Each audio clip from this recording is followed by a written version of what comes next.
Мен Каримова Нұржамал Тұрғанбайқызы. 1989 жылы 23 желтоқсанда Түркістан облысы Жетісай ауданы Жаңадала ауылында туылып өстім. Қоғамда түрлі сала иелері бар. Барлығымыз бала кезден қандай мамандық иесі болатынымызды елестетіп армандадық. Қарапайым дәнекерлеуші, құрылысшы болуды армандайтын адамдарды да жолықтырдым. Сөйтсем, мамандықтың жақсы жаманы, абыройлы не беделі төмені болмайды екен. Тек сенің жасап жатқан жұмысың қоғам үшін, адамзат үшін және өзгелер үшін пайдалы болса жеткілікті. Ал мен мұғалім болуды бастауыш сынып қабырғасынан бастап армандадым. Бұл таңдауым менің ұстазымның бейнесі, құрметтілігі себеп болса керек. Менің санамда мұғалім ең құрметті, ең білімді маман иесі саналатын. Мектеп қабырғасын аяқтап, мамандық таңдау қажеттілігі туған сәтте мен ойланбастан ұстаздық қызметті таңдадым. 2007 жылы Жетісай қаласындағы Ғани Мұратбаев атындағы гуманитарлық колледжіне қазақ тілі мен әдебиеті мамандығы бойынша оқуға түсіп, 2010 жылы тәмамдадым. Ал 2012 жылы Сырдария университетіне оқуымды жалғастырдым. Қазақстан Республикасының демографиясына үлесімді қосып, арада 8 жыл салып, 2022 жылдан бастап ұстаздық қызметіне аяқ бастым. Алдыма келген оқушыны жігерлендіруге, одан білімді, сапалы, рухы мықты тұлғаны шығаруға қабілетті мамандық иесі екенін түсіндім. Өзіме осындай үлкен жауапкершілікті арқалап, бұл жұмысты абыроймен жоғары деңгейде атқара аламын ба деген сұрақты қойдым. Дегенмен бүгінде ұлттың ұлы мен қызын тәрбиелейтін абыройлы міндетті атқаруды бастап та кеттім.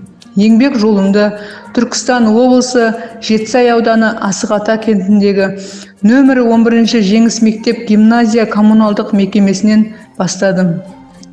Мен үшін балалармен жұмыс жасау қызықты процесс болғандықтан жұмысыма бейімделу де тез болды. Қазірде әр оқушымен жұмыс жасап, олардың тақырыпты меңгергенін, қазақ тілі сабағына деген ықыластарын көргенде, сабақтан ерекше көңіл күймен шығатын сәттерде, сондай-ақ кей кездері кейбір оқушылардың тақырыпты меңгеруі қиынға соққанда, сабақтан өзіме көңілім толмау сезіммен шығатын сәттерде болады. Дегенмен жас маман ретінде алдағы уақытта көптеген тәжірибелер жинап, қалыптаса алатыныма сенімім мол. Мен оқушыларды қазақ тілі мен әдебиетті оқуға емес, қазақ тілін құрметтеуге, жақсы көруге үйреткім келеді. Мен үшін әрбір оқушыға қазақ тілі мен әдебиеті пәнін меңгертумен қатар адамгершілігі мол, өзінің міндеттерін білетін, үлкенге, ата-анаға құрметпен қарай алатын, өз ойын еркін жеткізетін, қорғай алатын білімді шәкірт тәрбиелегім келеді. Әл-Фараби атамыз айтқандай, тәрбиесіз берілген білім адамзаттың қасшауы демей ме? Біліммен қатар ұлттық құндылықтарымызды үнемі ескертіп отырамын. Білімнен бірінші тәрбиелікке үйретіп, оқушылардың бір-бірін сыйлауды, өз елінің мәдени тарихын және рәміздерін құрметпен қарайтын рухы биік тұлғаларды тәрбиелегім келеді.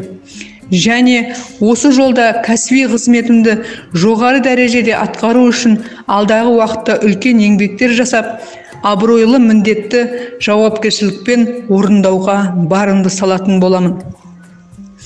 Педагог болуға кез келген адам құқылы емес. Осы тұста Қазақстан Республикасының президентінің жарлығымен шыққан Қазақстан Республикасының педагог мәртебесі жайлы заңы елеулі шешімдердің бірі болды деп есептеймін.